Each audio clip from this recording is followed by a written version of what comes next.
Los eventos recientes en el sector inmobiliario se han centrado en los ocupas, personas que residen en edificaciones o terrenos vacíos sin permiso del dueño.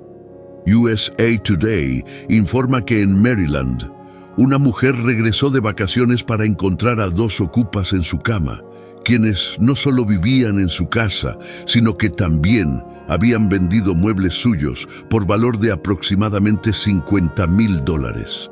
Este es un patrón que se repite en muchas ciudades de Estados Unidos y también en Europa, donde la ocupación se ha convertido en un movimiento político con apoyo de la izquierda. Otra publicación, The Daily Mail, reporta que los derechos de los ocupas es un principio de ley común, donde intrusos no autorizados explotan vacíos legales en un intento de afirmar residencia en hogares desocupados. Para desalojar a un ocupa, los propietarios enfrentan pérdidas financieras significativas en forma de gastos legales, daños potenciales a la propiedad e ingresos perdidos. Desalojar ocupas también puede ser un proceso largo y arduo debido a retrasos en los tribunales y fuerzas policiales sobrecargadas en todo el país. Informes de propietarios furiosos e impotentes para remover a los ocupas de sus hogares han aumentado en los últimos meses, con algunos ocupas habituales rehusándose a dejar las residencias por más de un año. Ahora, me gustaría hablarles de un tipo diferente de ocupa, el espiritual. La Biblia tiene algo que decir sobre los derechos de propiedad, ya que define claramente que nuestros cuerpos son templos del Espíritu Santo, consagrados a Dios y sagrados. Así como un ocupa no tiene ningún derecho real o legal para poseer una casa que no es suya, un demonio no tiene derecho a poseer o ocupar a un cristiano lleno del Espíritu Santo. Este concepto no es nuevo. Las palabras de Pablo en 1 Corintios capítulo 9 son un recordatorio firme para los cristianos durante cientos de años de que no somos dueños de nosotros mismos. Fuimos comprados por un precio muy precioso. Mis hermanos, estamos viviendo los últimos días en esta tierra. Quiero resaltarles que todas las profecías ya se están cumpliendo y está llegando el momento del fin. Te pregunto ahora, si hoy fuera el día del arrebato de la iglesia, ¿estás preparado? He decidido liberar para ti mi libro digital, la Biblia de la A a la Z. Es exclusivo de nuestro canal y ya ha ayudado a miles de personas alrededor del mundo a prepararse para ese gran día. Sumérgete ahora mismo en las profundidades de la palabra de Dios y prepárate para ese gran día, descargando ahora este material que enriquecerá tu vida espiritual. No pierdas tiempo, haz clic en el enlace disponible en el primer comentario fijado y descarga inmediatamente.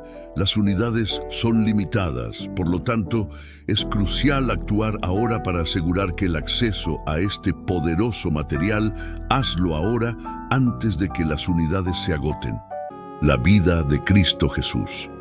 Esto afirma nuestro cuerpo como una morada literal para la presencia del Espíritu Santo. Jesús dio esta ilustración de lo que me gustaría llamar un ocupa espiritual. Cuando un espíritu maligno sale de una persona, se va al desierto buscando descanso, pero al no encontrarlo, decide volver a la persona de la cual salió. Al regresar, encuentra su antiguo hogar vacío, barrido y ordenado. Entonces el espíritu trae otros 7 espíritus más malvados que él, y todos entran y viven allí, dejando a la persona en peor estado que antes. Esto será la experiencia de esta generación malvada. Note la secuencia de eventos. Un espíritu maligno sale de una persona, busca descanso, no lo encuentra, y decide volver al lugar de donde vino. La Biblia utiliza la palabra hogar al referirse a la persona a la que regresa el espíritu y luego trae otros 7 espíritus más malvados. Así se nos dice que los espíritus malignos no tienen derecho a poseernos. Imagina el escenario. Eres propietario de una casa hermosamente amueblada, cuidadosamente decorada con amor, prestando la máxima atención a los detalles. Las paredes están cubiertas con hermosas obras de arte y las estanterías llenas de recuerdos que han durante décadas. Cada rincón de tu hogar ha irradiado calidez y paz, y de alguna manera puede ser un reflejo de tu carácter y personalidad. Pero ¿qué pasa si con el tiempo te concentras en tu vida ajetreada y empiezas a descuidar tu hogar? Antes de darte cuenta, esta morada impecable comienza a acumular polvo, los colores vibrantes se desvanecen y un espacio que una vez fue luminoso y acogedor empieza a sentirse oscuro y casi inhabitable. Las sombras se forman en esos cuartos olvidados y en ellos se esconden, invisibles y no escuchados, el peor tipo de huéspedes no deseados, los ocupas en carne y hueso. Estos ocupas ilegales se instalan en hogares y habitaciones completamente olvidadas. No tienen derecho a estar allí ni reclaman propiedad, pero persisten en su intento de apropiarse del espacio simplemente por no irse. De la misma manera, los demonios operan en el reino espiritual, intentando apoderarse del alma cristiana sagrada. Se nutren de la oscuridad, se alimentan de miedo, caos y duda, y lentamente expulsan la alegría y la paz del creyente. Así como un propietario nunca permitiría que los ocupas se apoderen de su hogar como hijos de Dios, nunca deberíamos permitir que los demonios infiltren nuestras almas. Nuestros cuerpos no son solo un recipiente físico, son templos sagrados donde habita el Espíritu de Dios. Pero, ¿cómo podemos prevenir que estos ocupas hagan de nuestras vidas su morada?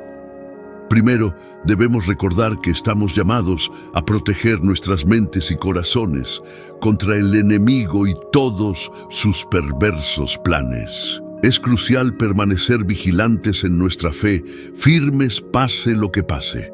Efesios 6 nos dice que nuestra lucha no es realmente contra carne y sangre, sino contra las fuerzas del mal en los reinos celestiales. Estos son los ocupas espirituales, y esta es una batalla espiritual en la que luchamos por la santidad de nuestras almas. Debemos mantener estos templos puros y nunca dejarlos vacíos, aunque estén limpios y en orden. Los dueños de casa físicos aseguran sus hogares con cerraduras, sistemas de alarma e iluminación para asegurarse de que ladrones, asaltantes y ocupas no tengan oportunidad de invadir su casa. De la misma forma, nosotros también podemos armarnos y a nuestro templo sagrado. Siempre tenemos disponible la armadura completa de Dios, con la cual podemos combatir incluso en la noche más oscura. Podemos tomar el cinturón de la verdad, la coraza de justicia, el calzado del Evangelio de la paz, el escudo de la fe, el yelmo de la salvación y la espada del Espíritu, y asegurarnos de que esos ocupas no se establezcan en nuestras vidas. Uno de los principios fundamentales enseñados en el entrenamiento militar es estar consciente de tu entorno. Un principio conocido como conciencia situacional. Al aprendiz se le coloca intencionalmente en escenarios estresantes y se le rodea de oficiales de mayor rango para obligarlo a permanecer vigilante y consciente en todo momento. Si el aprendiz no mantiene la conciencia situacional, será sorprendido en una posición desprevenida y sufrirá reprimendas o consecuencias. Por supuesto, en una situación de batalla real, las consecuencias serán más significativas que hacer flexiones o ser reprendido. Así como existe la conciencia situacional en una guerra real, existe algo similar en el ámbito espiritual para el hombre o mujer cristiana. Si el creyente no está consciente de su entorno espiritual, también será sorprendido desprevenido, sin preparación, y sufrirá las consecuencias. La Biblia dice en Efesios 6, 11-13, que nos pongamos toda la armadura de Dios para que podamos resistir los engaños del diablo, pues nuestra lucha no es contra seres humanos, sino contra los gobernantes, contra las autoridades, contra los poderes de este mundo oscuro y contra las fuerzas espirituales del mal en los reinos celestiales. Por tanto, debemos vestirnos con la armadura completa de Dios para que cuando llegue el día del mal, podamos mantener nuestra posición y después de haber hecho todo, seguir firmes. La guerra espiritual es real. Como creyentes, tenemos un enemigo real y estamos en un conflicto real. Estamos en una guerra que se libra en el reino espiritual invisible y en este tipo de batalla no puedes combatir físicamente a tu enemigo.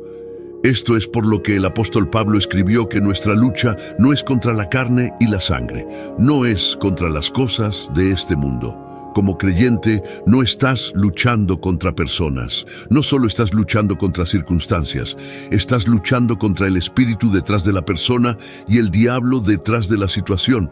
Nuestra lucha no es contra la carne y la sangre, sino contra los gobernantes, contra los poderes, contra las fuerzas del mundo de esta oscuridad, contra las fuerzas espirituales de maldad en los lugares celestiales. Según la palabra de Dios, si continuamos orando, ayunando y estudiando la poderosa palabra de Dios, nuestras defensas espirituales se fortalecerán día a día. Esto, a su vez, nos da la autoridad y el valor para expulsar y bloquear cualquier ocupante demoníaco que intente o trate de tomar control de nuestro templo. Reclamamos la belleza y la reverencia de este espacio, restaurándolos a su estado justo, manteniéndonos firmes en nuestra fe inquebrantable y, si es necesario, expulsando a los demonios en el poderoso nombre de Jesús. Nunca tenemos que sucumbir a la decepción que viene de las mentiras del enemigo. Podemos mantenernos firmes en el conocimiento y la fe de que somos hijos de Dios amados, atesorados y conocidos como la niña de sus ojos. Pero es igual de importante entender cómo mantener nuestros cuerpos como templos aptos para el Espíritu Santo. Si posees una casa, la mantendrás limpia y acogedora, bien cuidada y en buen estado de funcionamiento, y lo mismo aplica para el lugar de residencia del Espíritu de Dios.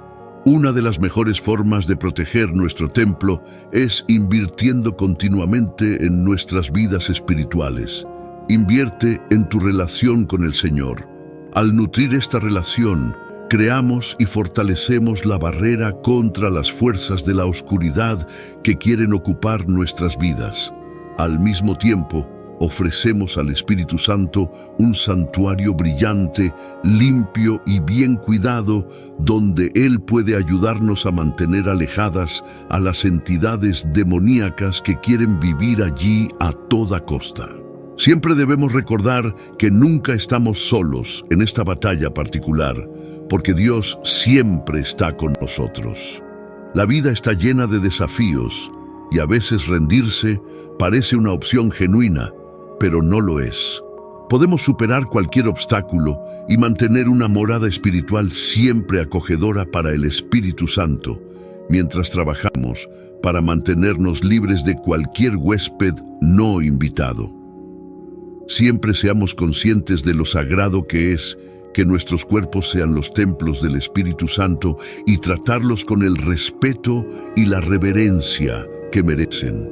El mundo puede estar lleno de oscuridad, pero nuestros templos pueden ser un faro de esperanza para alguien que está luchando por mantener su propio espacio libre, y esa es una de las mejores formas de expulsar a un ocupante y mantenerlo fuera para siempre. Inicia hoy tu propia vigilancia espiritual de vecindario, compartiendo esto con aquellos que aún no conocen estas verdades.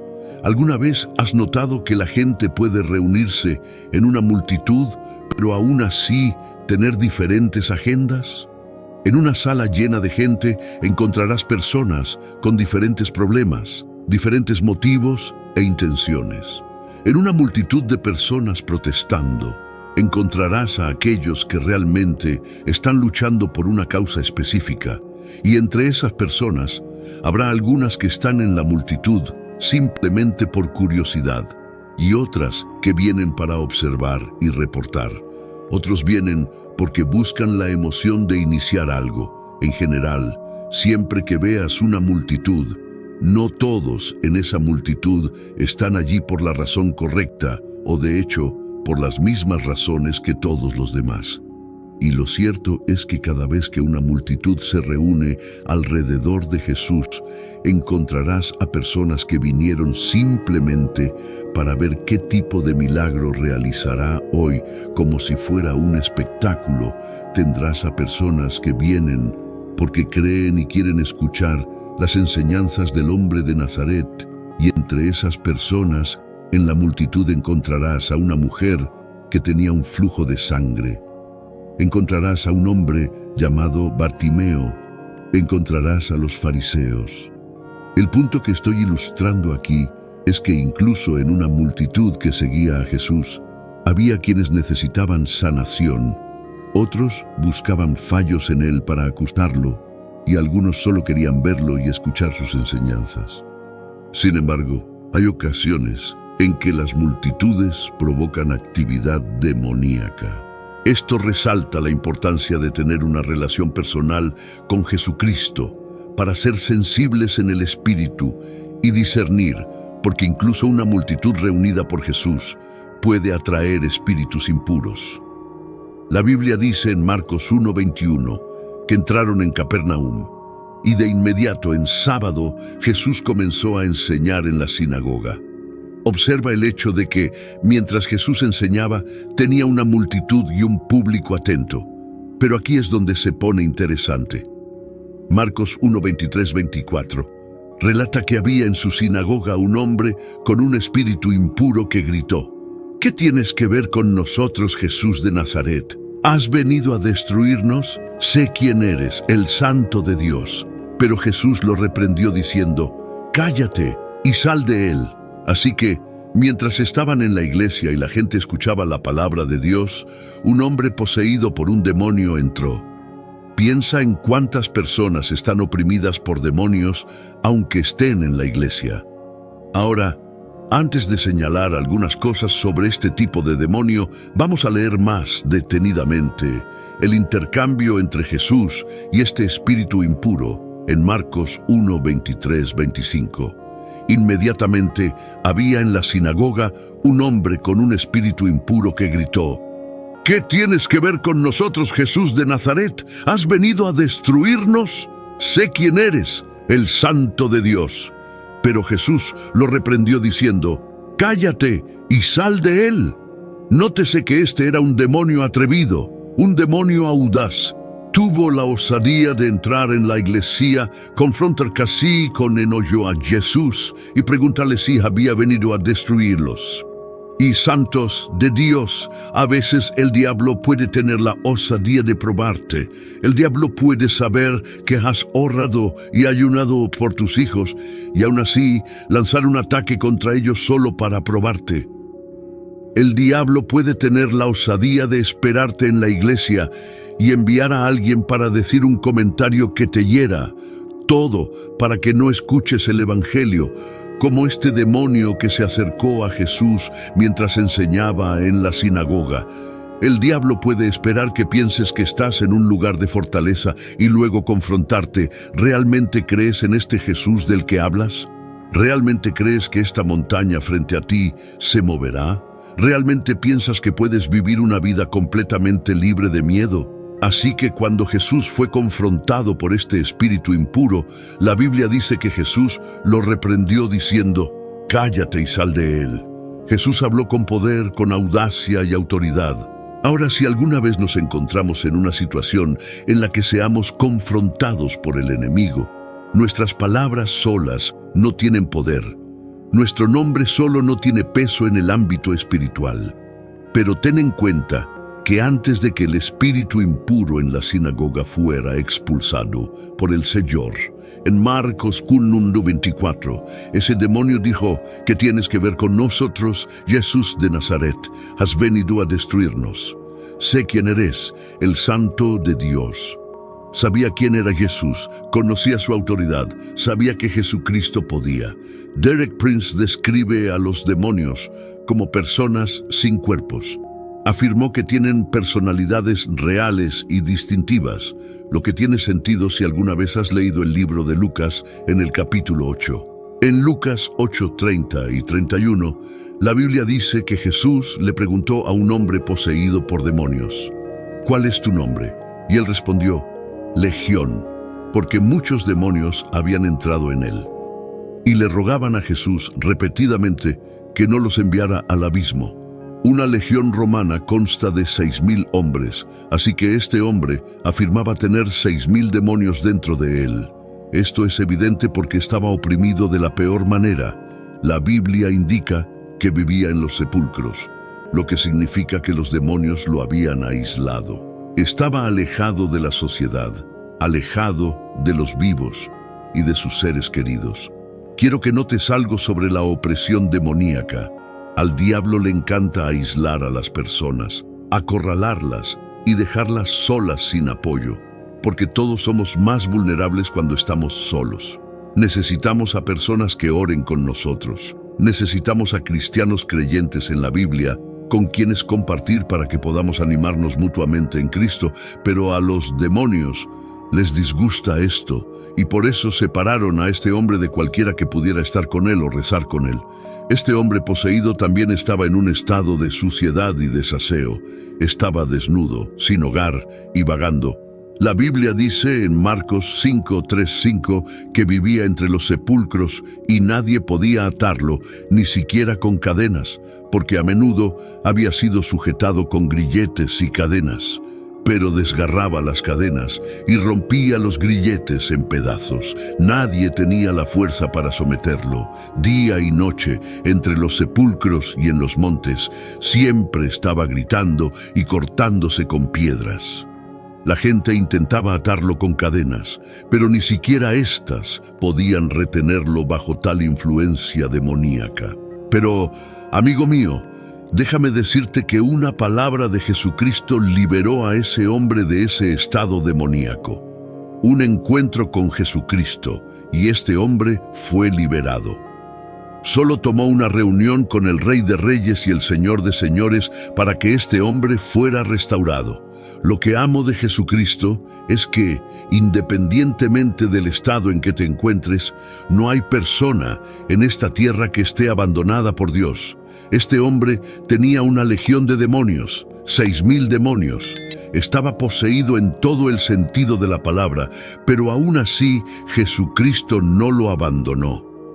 Jesús no lo desamparó, no importa cuán impuro o oprimido estuviera. Jesucristo no lo dejó, y esto es lo que deberíamos saber hoy como creyentes. Puedes ser impopular, puedes estar impuro, pero si estás dispuesto, Jesucristo nunca te dejará de lado. Puedes estar atado y amarrado, pero Jesucristo puede pronunciar una palabra en tu vida y liberarte. Así que, cuando el diablo te ataque, cuando te confronte e intente intimidarte, usa el nombre de Jesucristo para reprenderlo. Cada demonio en el infierno conoce ese nombre, el nombre sobre todo nombre. El nombre de Jesucristo no puede ser desafiado. Es un nombre que aplasta el miedo, aplasta a los demonios. El nombre de Jesucristo es poderoso y efectivo. Es a través de su nombre que podemos ser liberados de la esclavitud. Es a través de su nombre que podemos experimentar la paz. Así que si alguna vez te encuentras en una multitud o en una sala llena de gente, recuerda que no todos están allí por las mismas razones. Sin embargo, quiero alentarte sin importar lo que venga, sin importar quién venga a través de esa multitud. Aférrate al nombre de Jesús, un nombre que protege, un nombre que libera. Es un nombre que incluso el diablo no puede soportar porque es en el nombre de Jesucristo que tenemos la victoria. Como cada plaga egipcia estaba conectada con la derrota de un dios egipcio en la antigua tierra de Egipto, donde las poderosas pirámides tocaban el cielo y el río Nilo traía vida, el poderoso poder de Dios se manifestaba en una batalla entre Dios y muchos dioses. Dios se apareció a Moisés en un arbusto ardiente que no era consumido por el fuego. Dios le dijo a Moisés: «He visto la aflicción de mi pueblo en Egipto. He oído su clamor a causa de sus capataces y estoy preocupado por su sufrimiento. Éxodo 3:7. Dios entonces encomendó a Moisés que regresara a Egipto para liderar a los israelitas fuera de la esclavitud y hacia una tierra que fluía con leche y miel. Moisés vacilaba, sintiéndose inadecuado, pero Dios le aseguró su presencia y poder. Moisés, junto con su hermano Aarón, fue ante el faraón y dijo: «Así dice el Señor, el Dios de Israel, deja ir a mi pueblo para que me celebren una fiesta en el desierto». Éxodo 5:1. Sin embargo, el faraón se negó y en cambio aumentó la carga de trabajo de los israelitas, causándoles un gran sufrimiento a pesar de la terquedad del faraón. Dios prometió liberar a los israelitas. Él dijo: «Así que extenderé mi mano y golpearé a Egipto con todas mis maravillas que haré en medio de él. Después de eso, él los dejará ir». Éxodo 3:20. Esto prepara el escenario para las 10 plagas, que no fueron solo desastres, sino también signos del poder de Dios y un desafío a los dioses egipcios y la autoridad del faraón. Mis hermanos, estamos viviendo los últimos días en esta tierra. Quiero resaltarles que todas las profecías ya se están cumpliendo y está llegando el momento del fin. Te pregunto ahora, si hoy fuera el día del arrebato de la iglesia, ¿estás preparado? He decidido liberar para ti mi libro digital, la Biblia de la A a la Z. Es exclusivo de nuestro canal y ya ha ayudado a miles de personas alrededor del mundo a prepararse para ese gran día. Sumérgete ahora mismo en las profundidades de la palabra de Dios y prepárate para ese gran día, descargando ahora este material que enriquecerá tu vida espiritual. No pierdas tiempo, haz clic en el enlace disponible en el primer comentario fijado y descarga inmediatamente. Las unidades son limitadas, por lo tanto, es crucial actuar ahora para asegurar que el acceso a este poderoso material, hazlo ahora antes de que las unidades se agoten. Antes de las plagas, hubo una historia de opresión, un llamado a la liberación y un enfrentamiento entre Moisés y el faraón, respaldado por una promesa sagrada de Dios para liberar a los israelitas. Esta historia lleva directamente a los eventos dramáticos de las 10 plagas en Egipto, conexión con los dioses egipcios, agua convertida en sangre. Dios atacó a Hapi, el dios del Nilo, quien estaba profundamente venerado en la mitología egipcia por su asociación con las inundaciones anuales del río Nilo. Cuando Dios convirtió el agua del Nilo en sangre, atacó directamente la vida misma de Egipto. Ranas. Dios apuntó a Heket, la diosa con cabeza de rana, asociada con la fertilidad. Heket era otra diosa egipcia que Dios atacó durante la plaga, a menudo representada con cabeza de rana.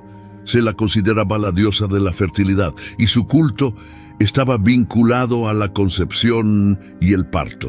La diosa de la fertilidad y el parto en la mitología egipcia, las ranas eran símbolos de vida y fertilidad, debido a su capacidad para poner cientos de huevos. Het era respetada como un símbolo del comienzo de la vida y se creía que tenía poderes que podían proteger y guiar a las mujeres durante el parto. Ahora, al conectar a Heket con la segunda plaga de Egipto, la historia comienza cuando el faraón aún se niega a liberar a los esclavos israelitas. Dios instruye a Moisés a advertir al faraón de las consecuencias. Entonces el Señor dijo a Moisés: «Ve a Faraón y dile, así dice el Señor, deja ir a mi pueblo para que me adoren. Si te niegas, enviaré ranas por todo tu país». Éxodo 8:1-2. Aarón, el hermano de Moisés, extiende su mano sobre las aguas de Egipto y las ranas invaden la tierra. Aarón extendió su mano sobre las aguas de Egipto y las ranas salieron y cubrieron la tierra. Éxodo 8:6. La importancia de esta plaga, particularmente en el contexto de Heket, radica en su desafío simbólico. Al enviar una plaga de ranas, Dios desafiaba directamente la creencia en el poder y la autoridad de Heket.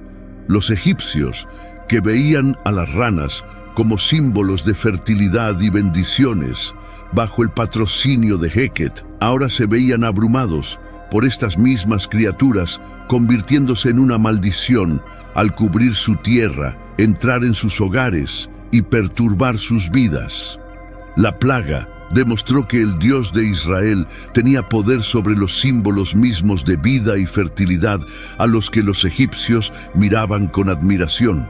Fue un mensaje poderoso para el faraón y los egipcios de que sus dioses, como Heket, no tenían poder contra la voluntad del Dios de Israel. A pesar de este claro signo, el corazón del faraón permaneció endurecido y no dejó ir a los israelitas, lo que llevó a más plagas. El río estará lleno de ranas, que subirán y entrarán en tu casa, en tu dormitorio y en tu cama. Éxodo 8:2-4. Las ranas estaban por todas partes, en las casas, dormitorios, sobre las personas, en los hornos e incluso en los cuencos de amasar utilizados para hacer pan. Fue una invasión masiva de ranas que dificultó mucho la vida para los egipcios. Faraón, afectado por esta plaga, llamó a Moisés y a Aarón y les pidió que oraran a Dios para quitar las ranas. Prometió que dejaría ir a los israelitas si las ranas desaparecían. La Biblia dice, y llamó Faraón a Moisés y a Aarón y dijo, rogad a Jehová que quite las ranas de mí y de mi pueblo, y yo dejaré ir a este pueblo para que sacrifique a Jehová. Éxodo 8:8. Moisés oró a Dios y Dios hizo lo que Moisés pidió. Las ranas murieron en las casas, patios y campos. Los egipcios tuvieron que amontonar las ranas muertas en montones y la tierra olía terriblemente. Una vez que las ranas se fueron, Faraón cambió de opinión y no dejó ir a los israelitas, lo que llevó a más plagas como consecuencia de su terquedad. Esta historia de la segunda plaga trata sobre cómo Dios utilizó criaturas naturales como las ranas en números extraordinarios para demostrar su poder y convencer al faraón de liberar a los israelitas de la esclavitud. Número 3. Gusanos o tábanos, moscas. Geb fue una deidad importante en la mitología egipcia, respetado como el dios de la tierra, a menudo representado como un hombre acostado bajo el cielo de la diosa Nut, que simboliza la tierra. Geb no solo era el dios de la tierra física, sino que también desempeñaba un papel en la agricultura, la fertilidad y el inframundo. Era visto como una figura paterna para las plantas y los cultivos, y se creía que los terremotos eran su risa. Ahora, al relacionar a Geb con la tercera plaga de Egipto en la Biblia, observamos un significativo. La tercera plaga confronta directamente el dominio de Geb. Dios instruye a Moisés y a Aarón a confrontar nuevamente a Faraón después de que se niega a dejar ir a los israelitas. Esta vez, la plaga involucra la misma tierra que se supone que gobernaría Geb. Dios le dice a Moisés que ordene a Aarón que extienda su vara y golpee el polvo de la tierra. Aarón obedece y sucede algo extraordinario. Y Jehová dijo a Moisés, di a Aarón, extiende tu vara y golpea el polvo de la tierra, y será piojos por toda la tierra de Egipto. Y lo hicieron así. Y Aarón extendió su mano con su vara y golpeó el polvo de la tierra, y hubo piojos en los hombres y en las bestias. Todo el polvo de la tierra se convirtió en piojos en toda la tierra de Egipto. Éxodo 8:16-17. Cuando Aarón golpea el suelo, el polvo se transforma en piojos.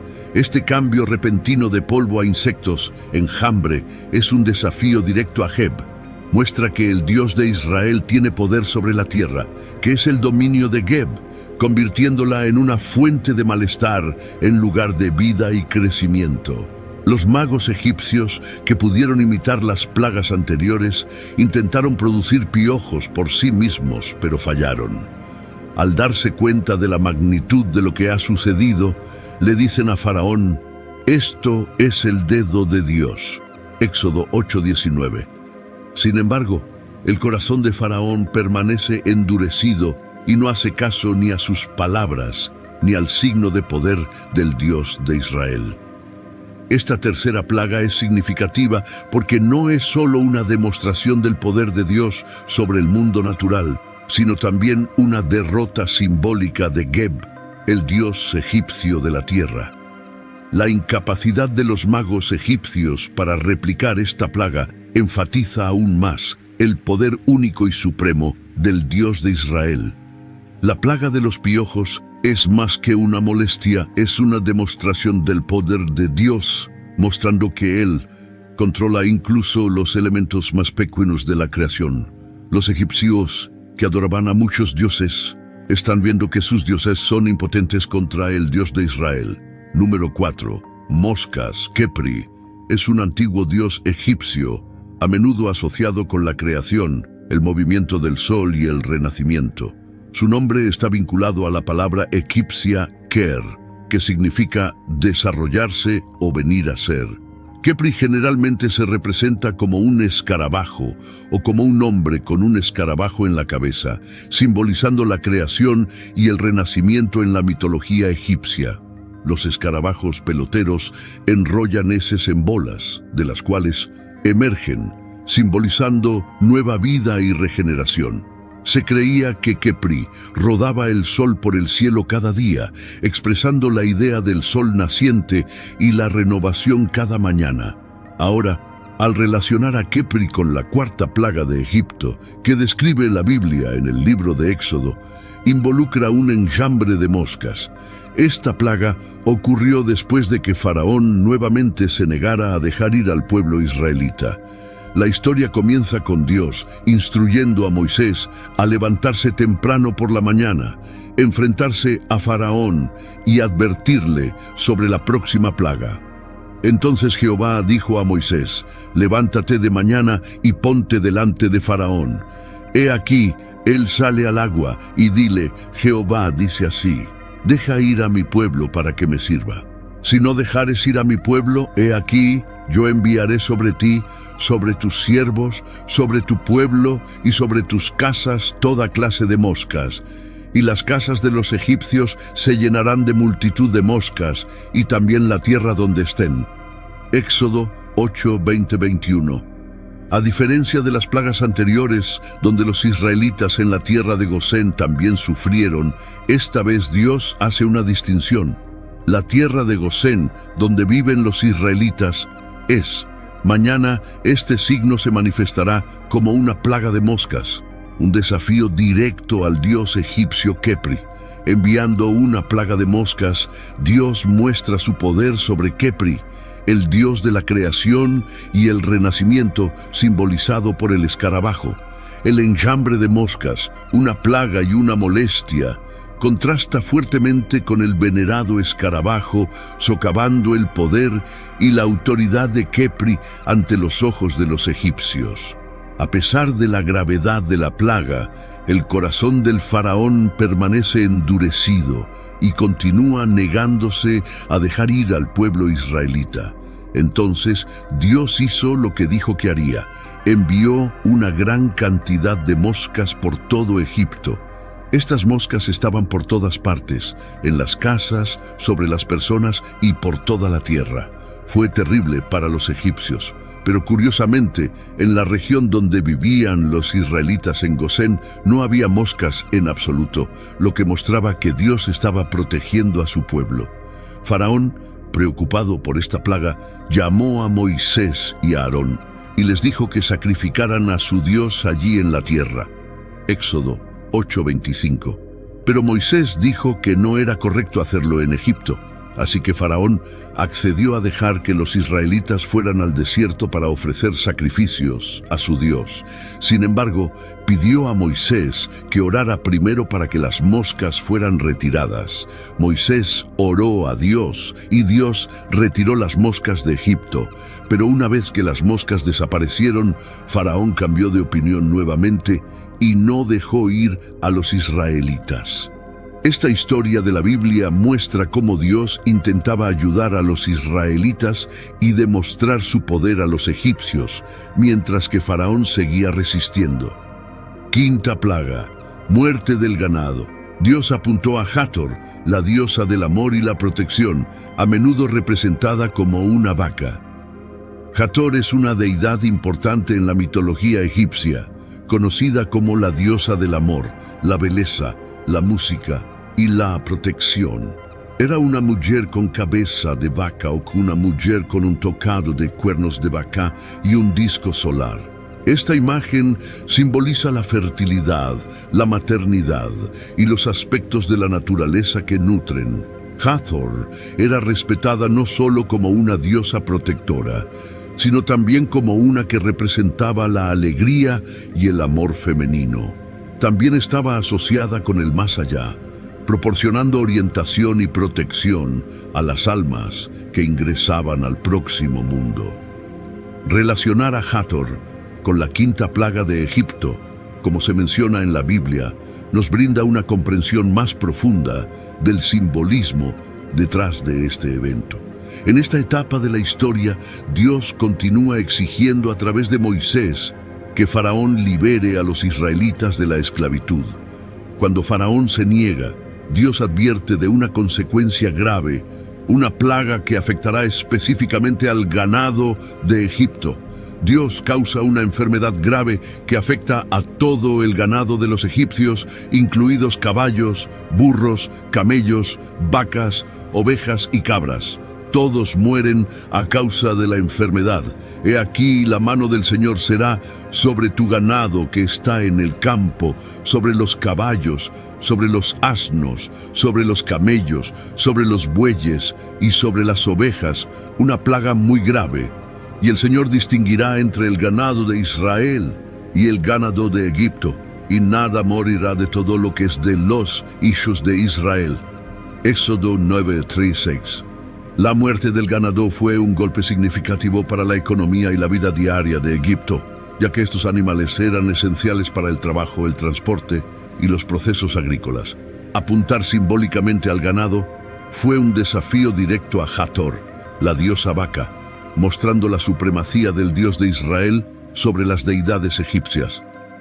A pesar del efecto adverso de la plaga y su impacto en Egipto, el corazón de Faraón permanece endurecido y aún se niega a dejar ir al pueblo israelita, preparando el escenario para más plagas por venir.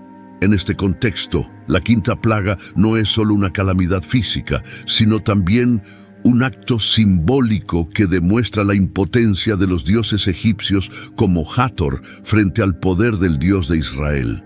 Es una parte clave de la narrativa más amplia del Éxodo, donde cada plaga sirve a un propósito específico desafiando la ideología egipcia y la exhibición de la soberanía del Dios de los israelitas. Luego, Faraón envió a buscar, y de hecho, ni siquiera uno de los animales del pueblo de Israel murió, pero el corazón de Faraón se endureció y no dejó ir al pueblo. Éxodo 9:7. Esta historia muestra cómo Dios estaba demostrando su poder y dejando claro que protegía a los israelitas a pesar de la pérdida devastadora de sus animales. La terquedad de Faraón continuó, lo que llevó a más plagas. Sexta plaga, úlceras. Isis, en la mitología egipcia, es conocida como una diosa sanadora, protectora y portadora de paz. Era una de las deidades más importantes y populares en la historia del antiguo Egipto, reverenciada no solo como una diosa de la medicina y la paz, sino también como un símbolo de magia, maternidad y fertilidad. A menudo se la representaba como una figura maternal compasiva a la que la gente recurría en tiempos de problemas, especialmente relacionados con la salud.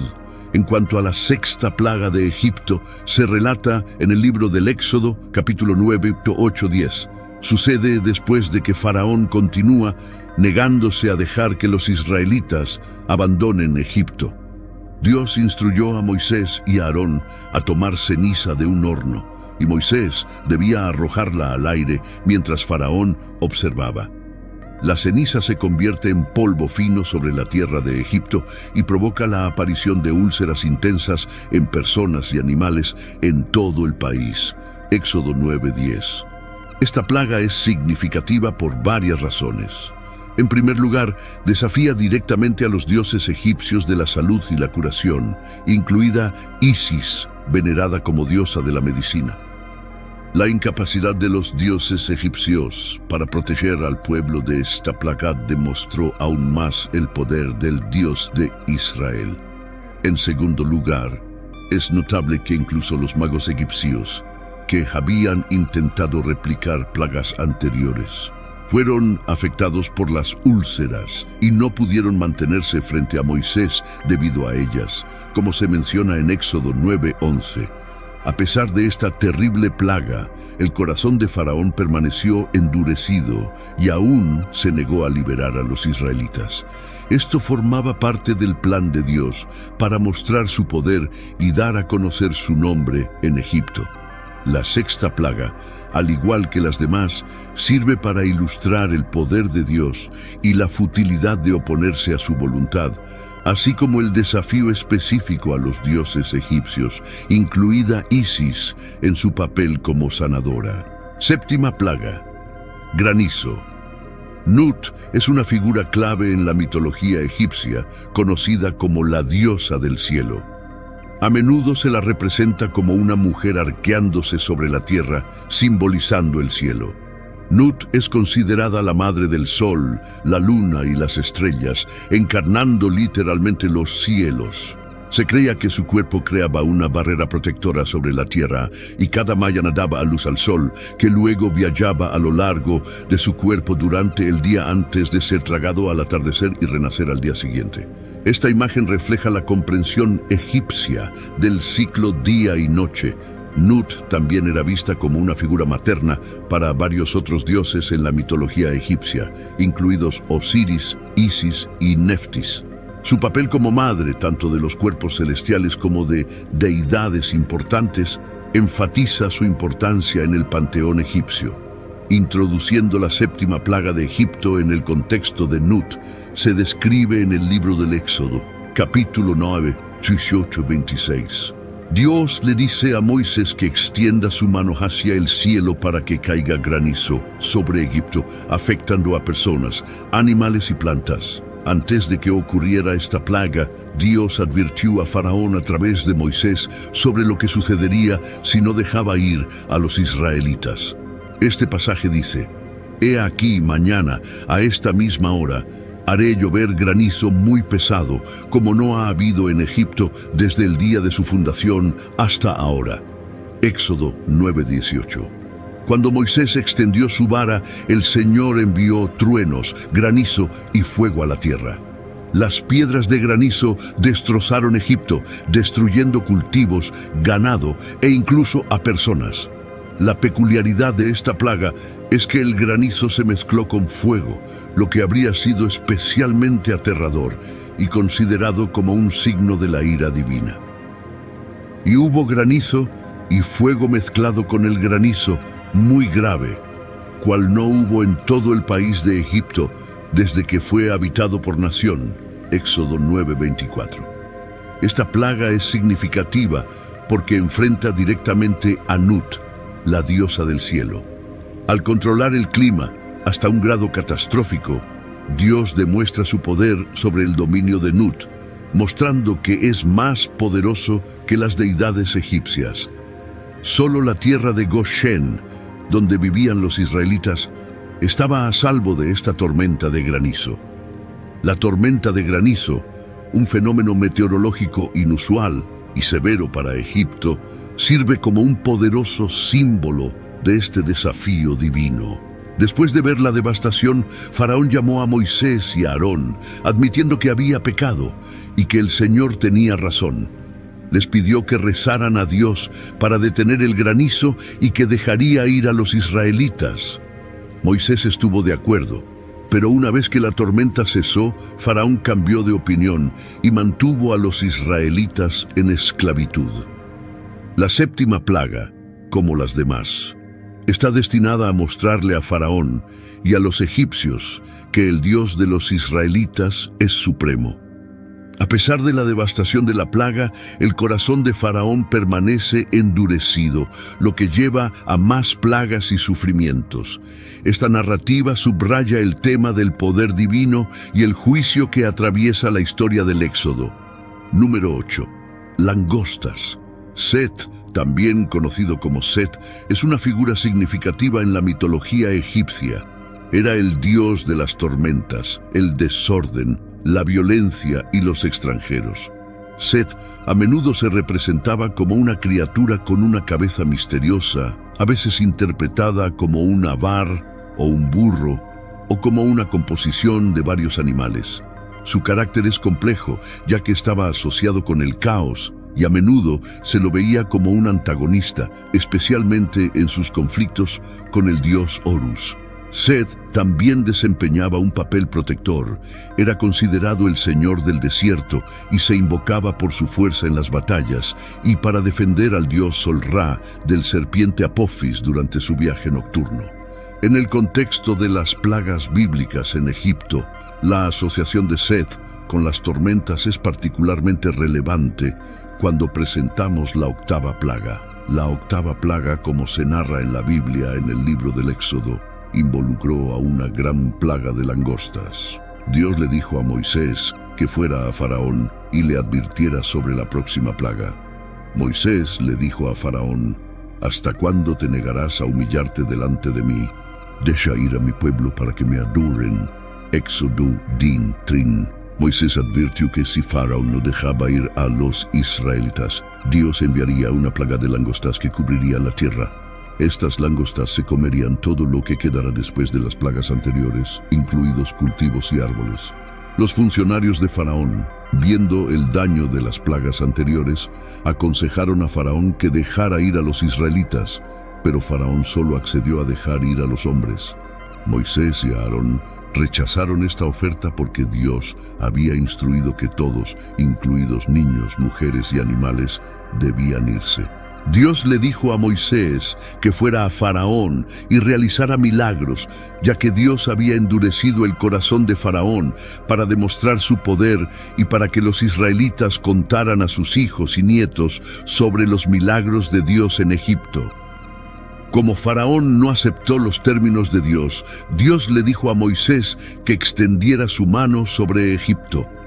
Cuando Moisés lo hizo, Dios envió un viento que trajo langostas. Estas langostas cubrieron la tierra y devoraron todo lo que las plagas anteriores. Como el granizo había dejado esta plaga, fue devastadora porque destruyó el suministro de alimentos y Moisés extendió su vara sobre la tierra de Egipto. Y el Señor trajo un viento del este sobre la tierra todo ese día y toda esa noche. Y cuando amaneció, el viento del este trajo las langostas. Y las langostas subieron sobre toda la tierra de Egipto, cubrieron la faz de toda la tierra, de manera que la tierra se oscureció, y devoraron toda la hierba de la tierra y todo el fruto de los árboles, que había dejado el granizo, y no quedó ningún verdor en los árboles ni en las hierbas del campo en toda la tierra de Egipto. Éxodo 10:15. Después de esta devastadora plaga, Faraón llama a Moisés y Aarón con prisa, admitiendo su pecado contra Dios y pidiendo perdón. Solicita que rueguen a Dios para quitar las langostas. Moisés oró a Dios y Dios cambió la dirección del viento, llevando las langostas al Mar Rojo. No quedó ni una sola langosta en Egipto, pero incluso después de esto, Dios volvió a endurecer el corazón de Faraón y no dejó ir a los israelitas. La plaga de las langostas no solo fue una demostración del poder de Dios sobre la naturaleza, sino también un desafío directo al dios egipcio Set, que estaba asociado con las tormentas. Mostró que incluso el poderoso Dios de las tormentas y el desorden era impotente ante el Dios de Israel. Las langostas impulsadas por el viento, que podrían verse como un elemento del dominio de Set, devoraban todo, dejando la tierra estéril y debilitando aún más a Egipto. Número 9. Oscuridad. Ra, también conocido como Re, fue una de las deidades más importantes en la religión del antiguo Egipto. Era el dios del sol, la fuente de vida y el creador de todo. En la mitología egipcia se creía que Ra viajaba por el cielo en un barco solar durante el día y recorría el inframundo por la noche. A menudo se le representaba como un hombre con cabeza de halcón coronado con un disco solar y una cobra sagrada. La importancia de Ra en la cultura egipcia no puede ser exagerada. Era visto como el rey de los dioses y el traidor de luz, calor y crecimiento. En la narrativa bíblica del Éxodo, la novena plaga que Dios envía sobre Egipto es la oscuridad. Esta plaga es particularmente significativa, ya que desafía directamente a Ra, el dios del sol, quien es respetado como el más poderoso de todos los dioses egipcios. Éxodo 10, 21, 23. Dios instruye a Moisés a extender su mano hacia el cielo, trayendo la oscuridad sobre la tierra de Egipto. Una oscuridad tan espesa que se puede sentir hasta el punto que los egipcios no podían ver nada, ni siquiera podían salir de sus casas debido a la intensidad y el miedo de la oscuridad. Por 3 días, toda la tierra de Egipto está envuelta en esta profunda oscuridad, mientras que los israelitas tienen luz en sus moradas. Esta distinción entre los egipcios y los israelitas es crucial. No solo demuestra el poder de Dios sobre el más venerado dios egipcio Ra, sino que también significa el favor y la protección de Dios hacia los israelitas. La oscuridad que discapacita a Egipto es un símbolo de la oscuridad espiritual y la opresión bajo la cual viven los egipcios, mientras que la luz entre los israelitas representa la iluminación y la presencia divina. Al dirigirse a Ra mediante esta plaga, se desafía directamente la creencia egipcia en el poder del sol y se revela la verdadera supremacía del Dios de los israelitas. En resumen, los eventos narrados en el libro del Éxodo, especialmente las 10 plagas lanzadas sobre Egipto, no solo ilustran la fuerza divina, sino que también desafían directamente las creencias y dioses de la antigua cultura egipcia. Cada plaga fue una demostración del poder absoluto de Dios sobre la naturaleza y sobre los dioses que los egipcios adoraban. Desde la transformación de las aguas en sangre hasta la oscuridad que envolvió a Egipto, las plagas fueron una serie de señales que mostraron la supremacía del Dios de Israel sobre todos los demás dioses. Cada evento tuvo un propósito claro: liberar a los israelitas de la esclavitud y establecer la soberanía divina. Por lo tanto, al reflexionar sobre estos relatos, estamos invitados a reconocer la grandeza y la majestuosidad del Dios Todopoderoso, que opera en medio de los acontecimientos de la historia humana para cumplir sus propósitos. Las plagas de Egipto son un recordatorio poderoso de que incluso frente a la adversidad, la justicia y la voluntad de Dios prevalecerán. Agradezco por acompañar este video y por dedicarse a reflexionar sobre estos eventos históricos y espirituales tan significativos. Que podamos seguir buscando la sabiduría divina y la comprensión de los misterios que impregnan nuestra jornada. Muchas gracias y hasta la próxima.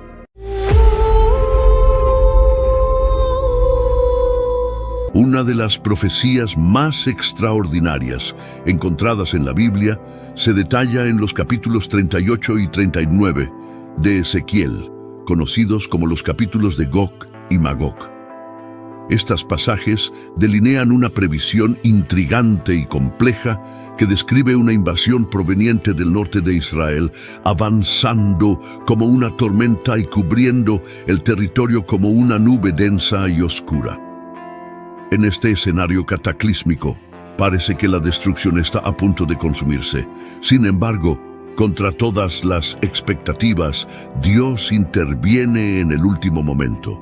Una parte crucial de esta profecía es el momento en que se predice que la invasión de Gog ocurrirá en los últimos años o días. Por lo tanto, muchos teólogos sugieren que esta profecía podría concretarse al principio del conflicto en el Medio Oriente, estableciendo un tratado de paz con Israel que duraría 7 años. Con este acuerdo en vigor, los judíos podrían reconstruir su templo y vivir en paz en su tierra. Sin embargo, la invasión descrita por Ezequiel ocurriría poco después. La visión del profeta Ezequiel sobre los huesos secos en el valle es una representación poética del renacimiento de Israel como nación. Aunque estén exiliados en tierras extranjeras como Babilonia, Dios asegura al pueblo de Israel que su espíritu nacional será reavivado. La profecía se adentra en la figura de Gog, el líder de la tierra de Magog. Aunque hay muchas teorías, no hay un consenso unánime sobre la ubicación o identidad exacta de esta región o su pueblo. Lo que se sabe es que este líder, Gog, no estará solo en su campaña contra Israel, será ayudado por una coalición de naciones. A pesar de su aparente poder, esta alianza no actuará por sí sola. Dios revela que permitirá esta invasión no porque las naciones tengan control, sino para cumplir sus propósitos divinos. Al intervenir, Dios muestra al mundo entero su poder y justicia, resaltando su supremacía. El capítulo 39 de Ezequiel continúa describiendo la derrota devastadora de esta coalición. El enfoque está en Gog y su tierra natal, Magog. La palabra de Dios es clara: la destrucción será total. La descripción de Ezequiel es vívida y gráfica, transmitiendo la extensión de la ira divina contra aquellos que se oponen a él y a su pueblo elegido. Este momento de intervención divina no es solo una retribución, sino también un acto de protección y amor por Israel. Finalmente, el texto de Ezequiel deja un mensaje incontrovertible. Aquellos que se oponen a la voluntad de Dios enfrentarán consecuencias severas, mientras que aquellos que permanecen fieles son protegidos y amados por el Todopoderoso. En medio de la oscuridad de Gog, un rayo de esperanza y justicia brilla intensamente. Los habitantes de las regiones costeras percibirán sin lugar a dudas la soberanía y el poder del Señor. Dios, en su infinita sabiduría, no solo anuncia su oposición a Gog, sino que también muestra la destrucción total que caerá sobre este invasor audaz y su coalición. Sorprendentemente, los cuerpos del ejército invasor de Gog perecerán, sus armas se volverán ineficaces contra la fuerza del Señor. La destrucción no se limitará a la tierra de Israel. El fuego consumidor de Dios alcanzará incluso la región central de Magog, el corazón de Gog. El mensaje es claro. En Ezequiel 39, 7-15, el nombre sagrado de Dios será santificado entre su pueblo, y aquellos que osaron profanarlo enfrentarán graves consecuencias. En ausencia de los israelitas, se aprovecharán de las armas del ejército, derrotado como leña. Imagina el arsenal que una vez amenazó su existencia, ahora servirá para calentarlos durante 7 años. Ezequiel continúa con detalles impresionantes. El valle donde Gog y su ejército serán enterrados bloqueará la entrada, sirviendo como un recordatorio perenne de su derrota. Este lugar será renombrado como el Valle de Amón-Gog. Durante meses, Israel trabajará incansablemente para purificar la tierra, enterrando a los caídos. Este acto no solo tendrá un significado práctico, sino también espiritual, simbolizando la purificación de la tierra después de un periodo de gran tumulto. Se designarán expertos para asegurarse de que no quede ningún rastro de la invasión. Si se encuentra un hueso humano, marcarán el lugar para que los enterradores lo coloquen en el valle de Ramgog, asegurando que la tierra esté completamente limpia. Ezequiel hace una correlación con Apocalipsis 19, 17, 18. Es fundamental entender que son eventos distintos. La batalla de Gog y Magog ocurre antes del milenio, mientras que la batalla del Armagedón, descrita en Apocalipsis, ocurre después. A pesar de las similitudes, son escenas separadas. pero ambas transmiten el mensaje de Dios sobre la justicia y la retribución. Siguiendo esta secuencia profética, nos encontramos con una visión asombrosa, un nuevo cielo y una nueva tierra, como se describe en Apocalipsis 21. El antiguo mundo, marcado por el pecado y el dolor, desaparecerá para dar paso a una nueva creación. El libro del Apocalipsis, con su lenguaje rico y simbólico, es vital para entender el plan divino. Nos recuerda que la segunda venida de Cristo traerá revelaciones y transformaciones profundas, y este es el núcleo del Apocalipsis, la revelación de Jesucristo y las maravillas que Él trae consigo. A medida que se desarrolla el Apocalipsis, la historia humana, tal como la conocemos, llega a su fin. Juan el apóstol pasa a describir lo que podría llamarse un estado eterno, un reino donde aquellos que creen en Cristo disfrutarán de una existencia inmutable y gloriosa. Por otro lado, aquellos que rechazaron a Dios ya han tenido su destino eterno delineado en los capítulos anteriores. El apóstol ve la ciudad sagrada, la Nueva Jerusalén, descender del cielo resplandeciente y gloriosa.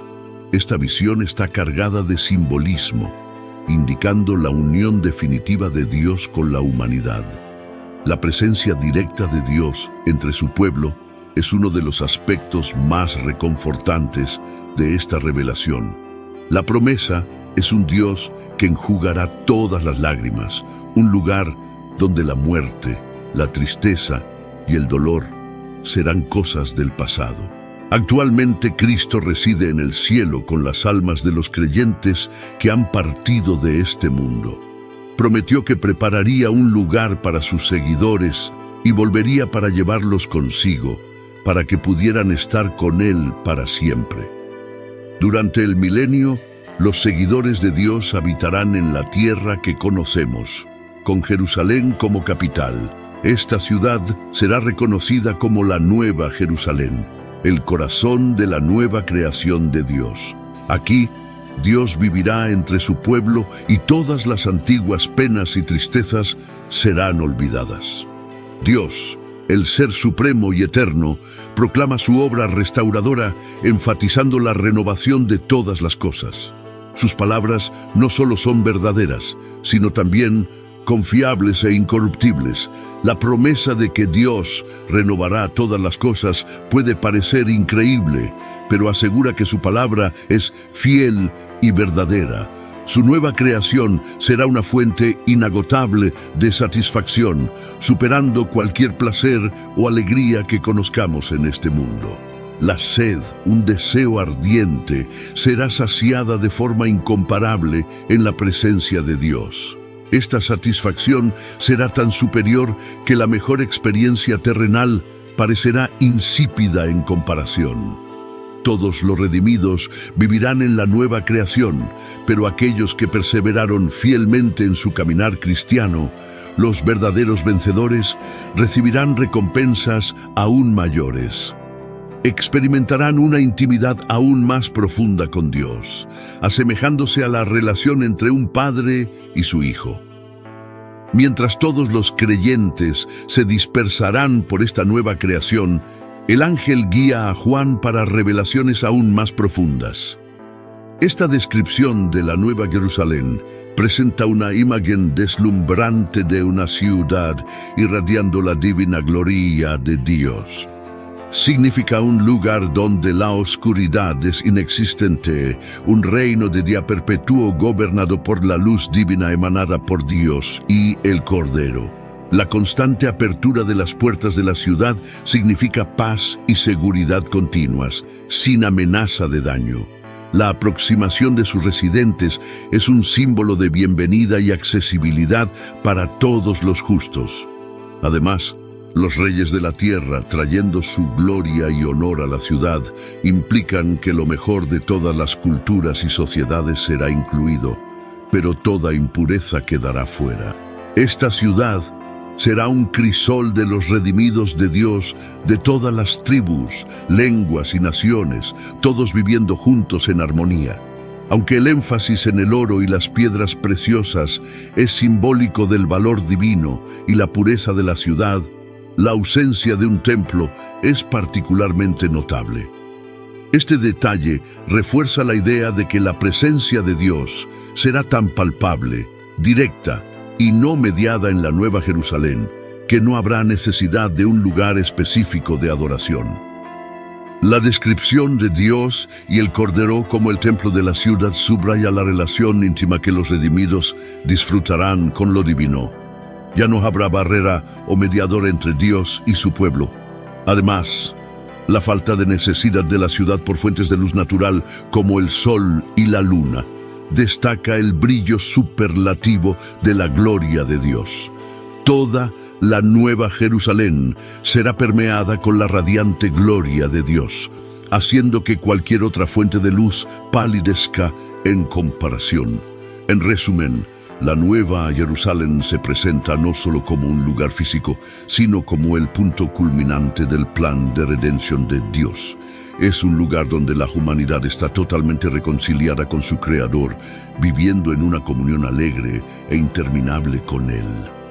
La Nueva Jerusalén es como un tesoro escondido esperando ser descubierto, un lugar donde cada detalle fue meticulosamente planeado por el maestro artesano del universo, Dios mismo. La ciudad resplandece con el fulgor divino y cada rayo de luz lleva consigo un fragmento de la historia eterna del Creador y su creación. El sol, una estrella ardiente que sostiene toda la vida en la tierra, queda eclipsado por la magnificencia de Dios en la Nueva Jerusalén. Imagina un lugar donde la principal fuente de luz no es un cuerpo celeste, sino el propio Dios. La gloria de Dios es tan intensa y pura que incluso la luna, la fiel compañera de la tierra, es innecesaria. Apocalipsis 21:23. Esta visión nos hace comprender la magnitud de Dios y nos llena de asombro y reverencia. Lo que más nos deja estupefactos es que en este nuevo mundo ya no habrá noche. Nuestros cuerpos glorificados no necesitarán descanso, como si estuviéramos constantemente llenos de una energía inagotable. La ausencia de noche sugiere un mundo sin fin, un lugar donde la vida y la alegría son eternas, y la presencia constante de reyes y naciones muestra que lo mejor de la humanidad será elevado y honrado en este nuevo contexto celestial. Apocalipsis 20:24-26. Se nos habla de puertas que nunca se cierran, una bienvenida eterna, cálida y acogedora, donde todos son bienvenidos. Pero por acogedor que parezca, también hay un estándar que cumplir: la pureza. No solo acciones puras, sino también pureza de corazón. Nada impuro, nada que profane o sea abominable entrará en esta ciudad. Solo aquellos cuyos nombres estén inscritos en el libro de la vida del Cordero serán admitidos. Es un recordatorio claro de que, aunque la salvación es un regalo gratuito, hay una elección que todos deben hacer: aceptar a Jesús como Salvador y vivir de acuerdo con sus enseñanzas. Es en este libro de la vida donde reside el mayor misterio y la mayor esperanza. Tener tu nombre escrito allí significa tener un lugar garantizado en la eternidad junto al Creador, en un lugar donde la tristeza, el sufrimiento y la muerte no existen más. Apocalipsis 21:27. El llamado es universal, pero la entrada es selectiva, y cada detalle de la Nueva Jerusalén es un recordatorio constante del amor infinito de Dios y su promesa de una eternidad llena de alegría y paz para aquellos que lo eligen. ¿Y tu nombre? ¿Está escrito en el libro de la vida? En las orillas resplandecientes de la Nueva Jerusalén, donde la luz de Dios lo impregna todo, las historias de los redimidos cobran vida en cada esquina de la ciudad celestial. Se escuchan risas de alegría mientras las personas pasean por las calles de oro y los niños juegan en parques llenos de flores de colores inimaginables. En este reino eterno, la paz es tan tangible que puedes sentir su suave abrazo en cada brisa que acaricia tu rostro.